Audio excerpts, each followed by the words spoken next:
On this episode of China Uncensored, North Korea is messing around again, and China is sending over the troops. Hi, welcome to China Uncensored. I'm your host, Chris Chappell. If you haven't heard, one of these Koreas has a crazy cult running the show. Okay, I guess it's both Koreas. But unlike South Korea, those in North Korea can't so easily oust their leader, Kim Jong-un.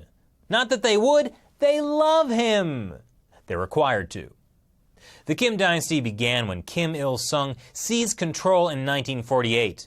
And ever since, the Kim family has been seen as gods. North Korea has no religious holidays, but make no mistake, this is a time of worship. Last week, there was a fantastic celebration marking the 75th birth anniversary of his son, Kim Jong-il. And yeah, the celebration was ill. They have really good taste in music. And of course, nothing says celebrating your father's birth like launching a missile. Here's the current leader paying his respects. He always was the good son. Not at all like his no-good older half-brother Kim Jong-nam, the one with crazy ideas like reform and market opening. Kim Jong-nam completely ruined the celebrations last week by accidentally getting injected with poison at a Malaysian airport and then dying on his way to the hospital. I'm kidding, of course. The celebrations weren't ruined. South Korea on Wednesday saying it suspects a pair of female agents from Pyongyang were behind the murder of Kim Jong-un's half-brother and that they used poison to kill him.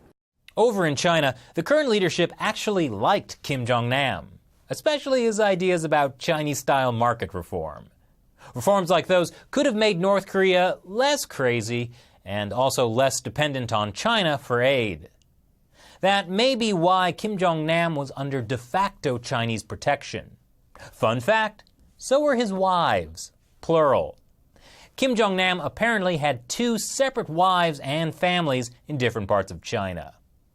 Anyway, rotund North Korean leader Kim Jong-un didn't like his older half-brother Kim Jong-nam. Daddy gives little brother a country for his birthday, older brother gets jealous and says it's being run badly. Little brother sees him as a threat and has him assassinated. It's your classic sibling rivalry. So the combination of North Korea's missile test and the high-profile assassination is causing a bit of stress for China's leaders. Now, the Chinese military has sent an additional 1,000 troops to the border with North Korea, according to the Hong Kong newspaper Oriental Daily News. That's very worrisome. I didn't think you could use the term Oriental. What's that, Shelley? I can't. Anyway, China-North Korea relations aren't going well.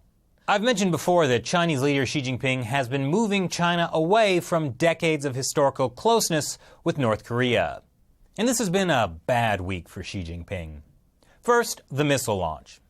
Basically, if North Korea can launch a missile into the Sea of Japan, they're just as capable of launching one at Beijing.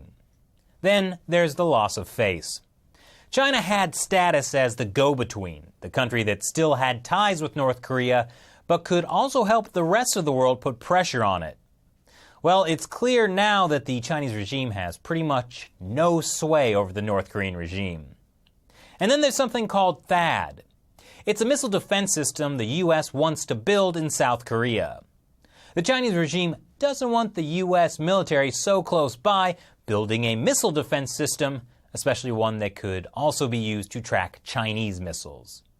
But now it's increasingly clear that China can't be relied on to rein in North Korean missile tests.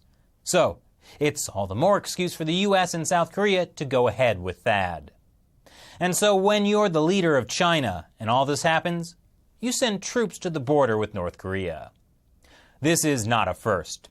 Last year, a South Korean news service reported that 2,000 additional troops had been sent to the border ahead of a possible 5th nuclear test, which happened. And there was no war.